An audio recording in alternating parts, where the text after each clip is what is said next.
Hello mga idol! Ako nga po pala si Stella. Hindi ko tunay na pangalan.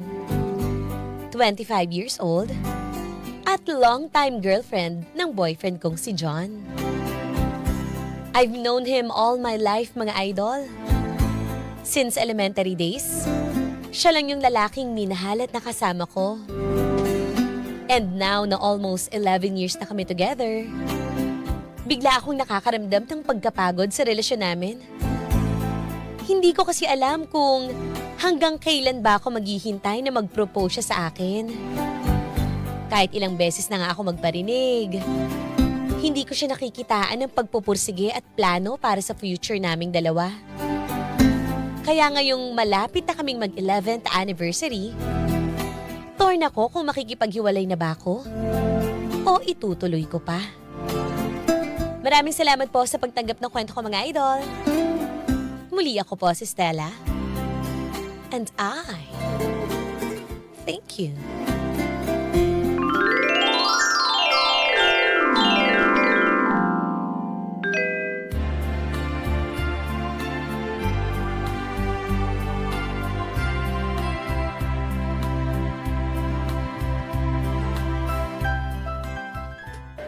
Ay, ito. Ang ganda naman ito. Babe! Wow! Babe, balik ka! Babe, Ano? tignan mo, babe, oh. Ang ganda nung sing-sing. Tignan mo, oh. 45,000 lang. Babe, 1 karat na to, babe. babe, teka lang. Although, ano lang naman daw to, Babe. parang factory. Ewan ko, sinasabi si ate eh. Hindi. Yung ingrown, basta something like that. Gusto Babe, mo mag-inquire? Teka lang, Ano babe. ba? Ano ba? Kasi may nahabol kasi akong game. Yung baseball game ng mga paborito kong players ngayon. Nakasubscribe kasi ako eh. Kailangan ko na umuwi. Tara na, uwi na tayo. Babe, tignan mo nga muna. Ang ganda. Ito yung gusto kong sing-sing. Tignan mo, oh. 1 karat, 45K lang. Teka, Super duper sale na to.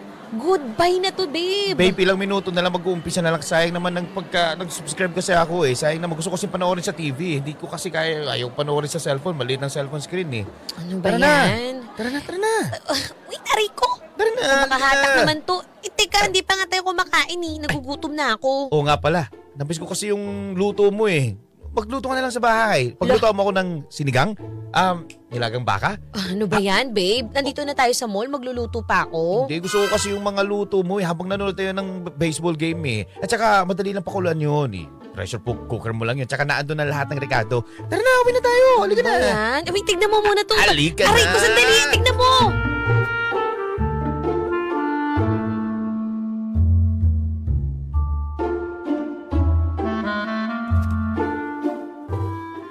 Ay, sabi naman.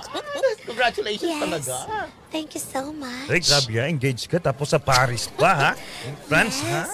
You know, ayun talaga yung dream ko talaga. Wala nga akong boses. I'm so tired. Galing talaga ako sa mahabang flight. Teka, I'm so sick. But look at my ring. Sobrang Patingin. ganda, di ba? Yan. Ang ganda. Ang laki ng bato. oo nga. Di ba 1 year pa lang kayo ng jowa mong Frances? Hindi siya Frances. Ano ba? Ano actually, Pinoy lang siya. Half lang siya. Doon kayo nagtatrabaho din. Yung yes. Sa Oo. sa Pero bagay. sabi niya, kukunin niya na daw ako para hindi na ako dito mag-work. Kasi, bihira mo lang kasi pakita sa amin, tapos nagulat kami, 1 taon lang pala kayong dalawa. Di ba? Engaged ka, no? Congratulations talaga, dear. Thank you so much. Oy, sorry. I'm not feeling well. Magtsatsaa muna ako, ha? Sige, hindi na namin kayo istorbohin. Ako din eh. Kukuha lang din ako ng Oy, Sige. congratulations ulit, Stacy ha. Thank you so much. Angel lahat. Thank you. Oh, nakakatuwa naman talaga siya. Hoy, ano dinadaldal mo dyan? Hoy, Stella. Ano, tapos na ba kayong magyabangan dyan? Hindi naman ganun kaganda yung sing-sing nyo. Sobrang laki lang. Ang pangit kaya ng ganun kalaki, no? Hello? Paano pag hilamos ka? Paano pag naghugas ka ng ano mo? Hoy, teka Diba? lang nga lang. Ba't ang bitter mo, ha? Tapos kanina ko pa napapansin talaga. Yung pagtatype mo dyan ng, sa keyboard, ha? Para mabubutas na yung lamesa. Eh, Ano ba nakakainis pinuputok ng kasi butsi mo? Hello? Di mo ba naririnig si Stacy? Sobrang yabang niya, girl. Feeling ko pinaparinig lang niya sa akin yun. Pinagyayabang niya yung singsing niya. Ha? 9 months tapos na-engage agad? Alam mo, feeling ko, gusto lang magyabang nun. Baka nga mamaya, siya yung bumili nun eh. Baka mamaya, hulugan pa yung singsing. Nako, Huling. sabihin mo lang, ingit ka sa kanya. Kasi, ikaw, 11 years na kayo ni John. Pap. Mag-11. Iyon na nga, pero wala pang paramdam, Day. Ano na? What's happening? Bes, ayun na nga din eh. Alam mo ba, nagtitingin kami ng singsing kahapon. Wala siyang pakiday, hindi siya tumitingin dun sa singsing. 45,000? Mas inunat niya pa bumili ng motor. Di hamak naman mas mahal yung motor kesa dun sa 45,000. 1 karat na nga lang eh. Kahit 1 karat na lang eh. Kahit 0.5 na nga lang, be. Hindi pa bilhin. Nako, ha? Ano kayo meron kay John? Tingnan mo, yung tropa ko, si Glenn, di ba? Matagal na sila eh. Oh, tapos ayun. Nangyari. Alam mo, wala naman kasi yun sa pag-engage na yan eh. Kasi 11 years din sila. May git, ha? Nagsama sila. Tapos yun, sa kaso yung palad, hindi naman siya namatay, okay? Grabe ka naman, sis. Kala ko naman kung ano nangyari. Wala. Nabuntis lang. Tapos wala. Hiniwala yan din. Ay, Di ba? Ba ikaw, gusto mo ba yun? uy, hindi naman siguro gagawin sa kanya ni John. Feeling ko, baka pinag-iipunan niya talaga. 5 karat. Baka ganun ibigay niya, di ba? Baka mamaya surprisein ka na lang niya. Sige na. Itay mo na lang. Hindi ako asa. Sa itsura niya, feeling ko malabo pa yan. Kainis. Ano ba naman to? Think positive, Day. Okay? Think Kainis. positive. Magsanggip na nga lang tayo. Para gumaan yung pakiramdam ko. Libre mo? Ikaw na, LKKB tayo. Ano ba naman to? Pati ako?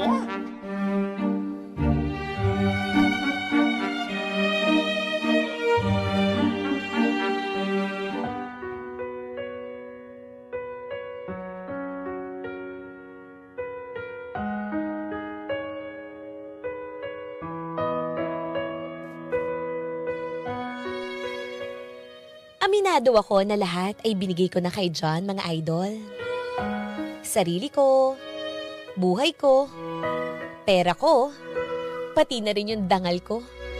Lahat sinuko ko na. Wala na akong itinira para sa sarili ko dahil mahal na mahal ko siya, mga idol. Umaasa kasi ako na sa hinaba-haba ng pagsasama naming dalawa, kami na rin hanggang sa dulo. Kaya nga pumayag na rin ako sa live-in setup namin eh. Dahil gusto ko, araw-araw ko nang makasama yung boyfriend ko. At oo, mag-asawa na nga din yung turingan namin eh. At sobrang pamilyar na kami sa galaw at kilos ng bawat isa. Pero habang tumatagal, nakakaramdam na ako ng sawa, mga idol.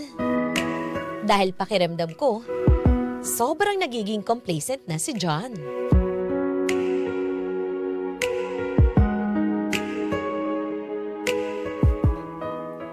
Babe, Babe? babe, May ginagawa lang ako. Bakit? halika nga sa muna saglit. Teka, inaayos ko lang tong computer ko eh. Medyo hindi maganda yung pagka-setup eh. Kasi tinitignan ko kasi tong passbook natin. Kanina kasi nag-deposit ako. Ano to, babe? Bakit nagbawas ka ng 50 kyaw? Oo nga pala, babe. Pasensya na, di ko nasabi sa'yo. Kasi babe, yung daddy ko kasi, di ba, na hospital, nagamit namin yung pera. At saka, graduating din yung kapatid ko. Hindi siya makakapag-exam kung hindi mabayaran yung tuition. Kaya, nagbawas muna ako sa savings natin. Pasensya na, papalitan ko naman yan. Ano ba yan, babe? Alam mo, hindi naman kita pagdadamutan eh. Pero sana magpaalam ka. Tignan mo lagpas 1 month na to. Grabe naman kung nakalimutan mo. Lagpas 1 buwan, sana nasabi mo na yan. Feeling ko, kung di ko to makikita, hindi mo sasabihin sa akin eh. Pasensya na babe, yun na nga eh. Inaasahan ko rin kasi yung commission ko eh. Yung di pa kasi pumapasok yung commission ko. Kaya hindi ko na ibalik agad. Pero huwag kang mag-alala. Ay Naku. Once na pumasok na yung commission ko, babalik ko agad. Pasensya na, babe. Yan Sorry na naman na. tayo sa komisyon eh. Alam mo, 2 buwan mo na sinasabi yung komisyon na yan eh. Hanggang ngayon, di pa dumating-dating yung komisyon na yan. Baka ngayon kulang pa yung komisyonin mo sa utang mo eh. Babe, 2 buwan ka na nga rin hindi nag-aambag dito sa kondo. Ako na nagbabayad ng kuryente. Ako na nagbabayad ng amenities dito. Pati yung tubig. Grocery, ako na. Ano ba? Hindi ka na nagbabayad. Pati ang bag sa kondo, wala na. Tapos binawasan mo pa yung saving natin, hindi ka nagpapaalam. Sige na. Nakakainis lang kasi. Huwag ka na magalit sa akin. Ibabalik ko talaga, promise. Kung hindi man naman balik, manghihiram ako. Tsaka gagawa ko ng paraan para bayaran yun at ibalik ko yung hiniram ko dyan sa savings natin. Yan naman lagi mo sinasabi eh. Pero sa subscription mo, pang mags mo sa motor, pang ayos mo sa sasakyan, ba't doon may budget ka? Kakainis lang kasi. May bago kang mga damit, accessory, lahat na eh. Alam mo, napapansin ko ha, parang nagiging tamad ka na. Ha? Tsaka, tignan mo ha, dumaan yung Valentine's Day. Anong natanggap ko sa'yo? Napakapangit yung bulaklak na binigay mo. Lanta pa. Ni hindi mo nga ako nadala sa magandang restaurant. Wala ka man lang regalo sa akin. Ni hindi mo na nga ako mabigyan ng paborito ko eh. Kahit pila mo naman lang ako isang parasong apple ah. Hindi mo mabigay. Ano naman yan, John? Sasabi mo, Hoy Stella, ginagawa ko yung part ko bilang boyfriend mo at ka-live-in partner mo. Ah, talaga? Bakit ganyan ka magsalita sa akin? Eh, kasi wala ka nang ginagawa para sa akin. Tapos kailan ka ba magpo-propose ha? Ilang beses ko na yung sinasabi sa'yo eh. 11 years, John! 11 years, wala pa rin akong sing-sing? Nililive-in mo na ako! Lahat na nakukuha mo sa akin! Alam mo kung bakit, ha? Kasi masyado kang demanding. Marami kang hinihingi sa akin. Ha? Yan ang ugali mo? Pinagtsatsagaan lang kita. Wow! Ayoko makasama ka. Pues, sinabi mo naman sa akin, nanunumbat ka na ngayon, di ba? Kaya sasabihin ko rin yung nararamdaman ko sa'yo. Pinagtitiisan na lang kita. Wow! Yung mga sinasabi mo sa akin ngayon. Grabe. Kaya hindi ko kaya mag-propose sa'yo. Dahil sa ugali mo. Dahil dyan, napaka-demanding mo, dami mong hinihingi. Ayokong matali sa katulad mo. Kapal ng mukha mo ha. Pinagsisilbihan kita. Tinitiis kita. Ha? Tapos ako pa sasabihan mo ng ganyan, Jan? Sinalo ko na nga lahat ng mga problema mo eh. Tapos ako pa? Hoy! Bare minimum lang yung hinihingi ko sa'yo. Lahat ng yan dapat natural mo lang ginagawa sa akin dahil boyfriend kita. Pues, ano ba ang gusto mo mangyari? Ano ba gusto mong palabasin ngayon, Stella? Sabihin mo sa akin! Sabihin mo! Sabihin mo! Ha? Gusto mo bang stop na tong relasyon na to? Ha? Gusto mo lang makipaghiwalay? Sawang-sawa ka na sa ugali ko? Tanungin mo ako. Dahil ako, sawang-sawa na rin ako sa'yo. Kung yan pala yung tingin mo sa akin, pues, wala nang magagawa. Bahala ka na sa buhay mo.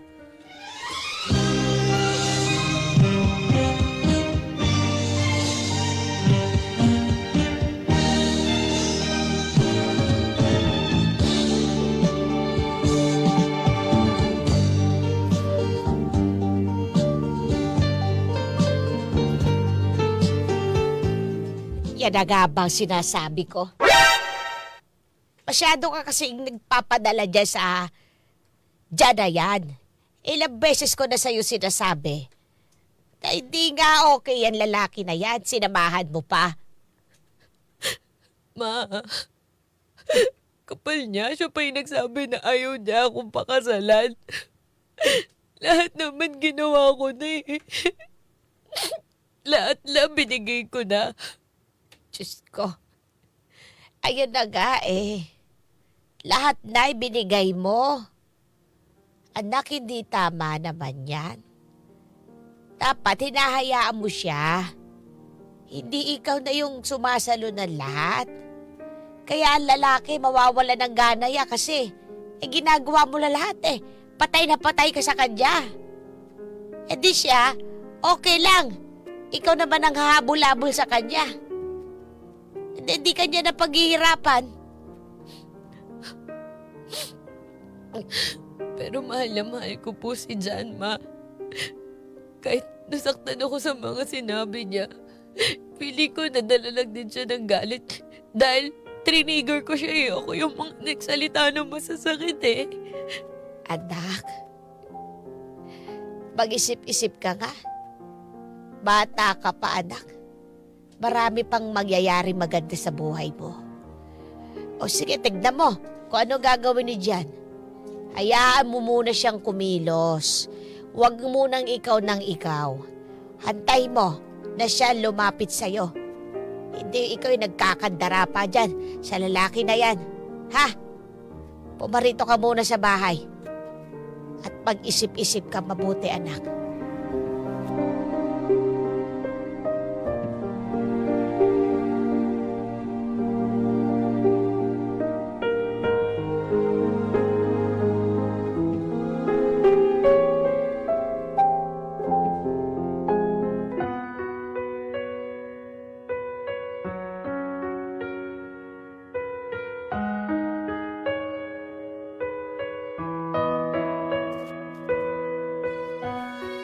Mga idol, nanghingi muna ako ng space kay John para makapag-isip-isip ako. Lumipas ang 1 buwan, ni minsan hindi niya ako sinubukang kontakin at habulin. Kaya after 1 month ng no contact, sinubukan ko na siyang i-reach out at nilunok ko na rin yung pride ko. Sinabi ko sa kanya na namimiss ko na siya at gusto ko na ulit makapagbalikan sa kanya. Pumayag naman si John. Pero buhat nun, pakiramdam ko, nagbago na rin siya, mga idol.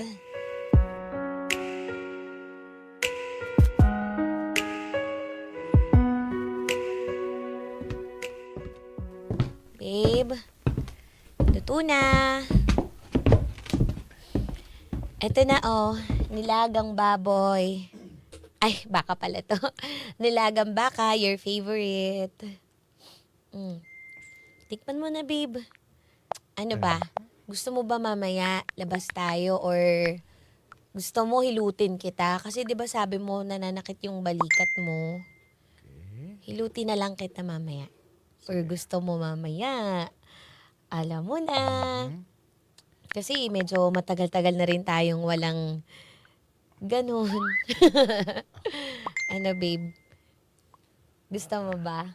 Bumili ako ng bagong lingerie. Sige, ganito na lang. Color red. Okay. Ito pala. Babe, Okay. Yan. Yan. babe!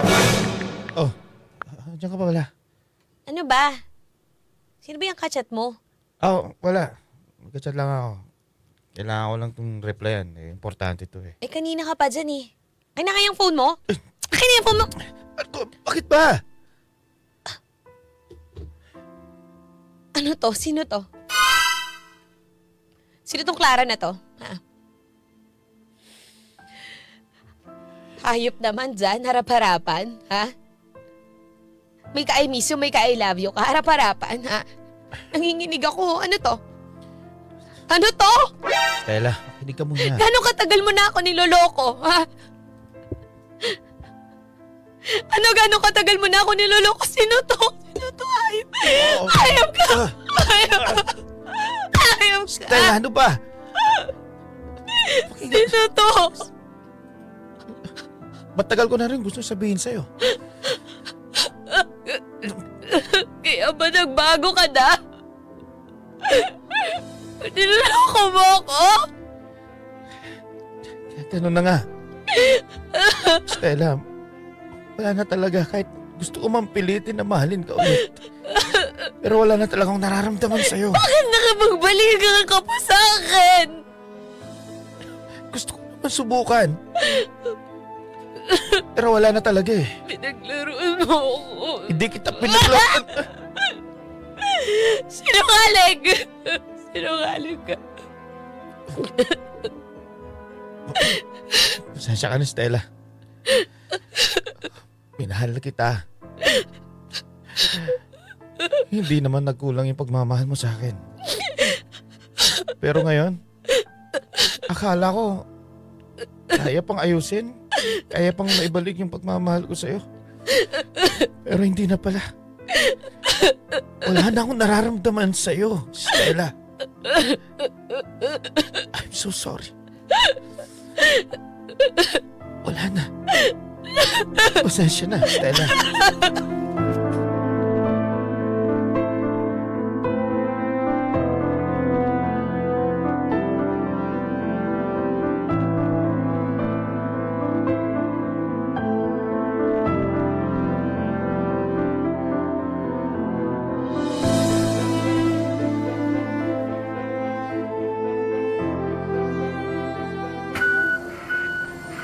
Ako, Jai.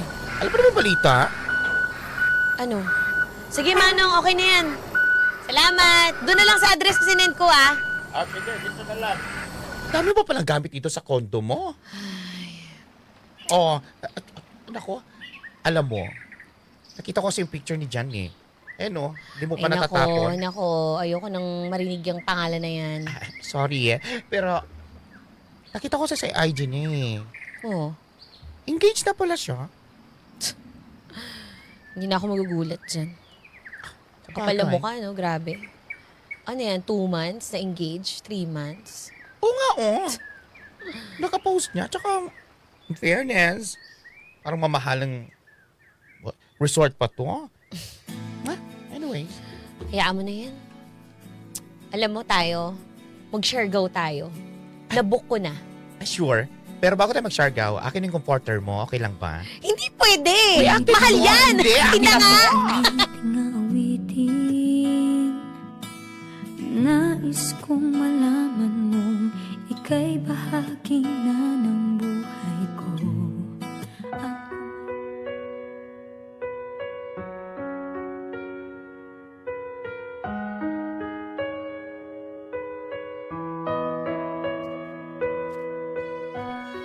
Mga idol, sa ngayon, nasa healing stage pa rin ako. Pero hindi na ako umiiyak. Tapos na rin kasi ako sa acceptance period eh. Tanggap ko na sa hinaba-haba ng prosesyon, hindi kami ang tinadhana ni John. At right now, masaya na rin ako sa buhay ko. Sinusubukan ko rin na mag-adventure at i-discover pa yung sarili ko. Ang tagal ko rin kasing natali sa relasyon kung saan palaging comfortable eh. Ngayon, I learned to embrace the random moments na sobrang nakakabuhay ng dugo ko bilang isang tao. And after 8 months of breakup with John, alam nyo bang 5 local destinations na yung napuntahan ko at isang out-of-the-country trip? Ang mahal lang pala mag-healing, pero sobrang worth it. Right now, hindi pa ako handang pumasok sa relationship, mga idol. Gusto ko munang i-enjoy yung single era ko. Ngayon ko nga lang din nalaman na mabenta rin pala ako sa foreigner eh. Kaya who knows? Malay mo, nasa foreigner talaga ang true love. Maraming salamat po, mga idol. Muli, ako po si Stella. Gumagalang.